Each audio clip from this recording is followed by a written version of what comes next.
crisis economics, we have certainly had a crash course in that over the last few years. It's also the title of Dr. Nouriel Roubini's new book. You see it right here. Nouriel joins us now to talk about it. Crisis economics, sort of the new normal in a sense, isn't it? Yes, as I point out, events that were supposed to occur once every 100 years are now occurring with greater frequency. We have a series of financial crises in emerging markets, in advanced economies. They're becoming more frequent, they're more virulent.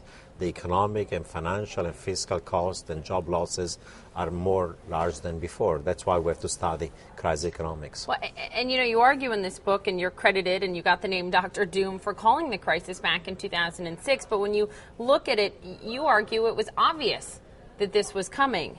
So have we changed? Are we seeing what we need to before the fact now? One of the points I make exactly in the book is that crises are not black swan events, meaning random outcome from a distribution that has fat tails that occur unpredictably, but they're a result of a build-up of macroeconomic, financial, and policy vulnerability, excessive risk-taking, debt, leverage, and therefore they're predictable. That's why there are white swans rather than black swans.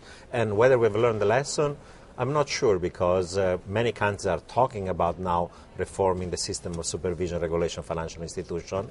Almost no one has done anything about it, and now we have near zero interest rates, and we're beginning of another asset bubble. And third of all, the crisis started from too much debt of the private sector, households, financial institutions. Now we've socialized these private losses, and there is a massive build-up of debt and deficits on the public sector. That's the type of problem we're facing today in Greece, in Portugal, in Spain, and eventually they're going to happen also in the United States. We cannot run $1 trillion budget deficit forever. The sovereign debt crisis, does that continue to be the outlier that concerns you most at this point? I mean, what, if anything, has been shown to us in the last few weeks is that this is truly an interconnected global economy, and whether you're just investing in the U.S. market, you have to care about what happens in Greece and Spain and Portugal, et cetera. Absolutely. Even a small Greece can have contagious effects at the regional level and global level. And as I point out in the book, crises start from the private sector. Once they go on the balance sheet of the government with large budget deficits and public debt, eventually lead to sovereign risk rising and the risk of default and debt restructuring.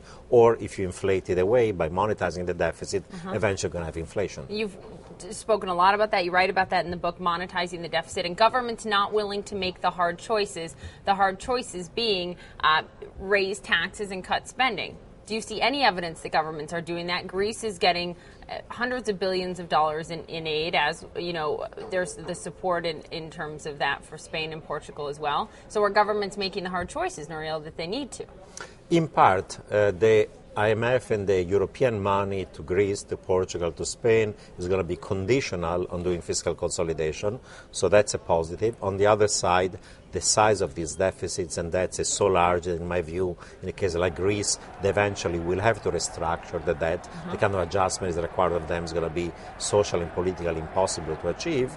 And in many countries now, there is divided government. Like in the United States, there is a gridlock in Congress and in Washington. In the UK today, we have now a hung parliament. In Germany, just over the weekend, the majority of Merkel in the parliament was lost. So it's going to be more difficult for many more governments in the world that are weak governments or divided governments or countries where there is political gridlock to do the sacrifices, raising taxes, cutting spending. And that means that if those sacrifices are not made, eventually there is either a fiscal train wreck, or if you print money to finance it, eventually you have inflation.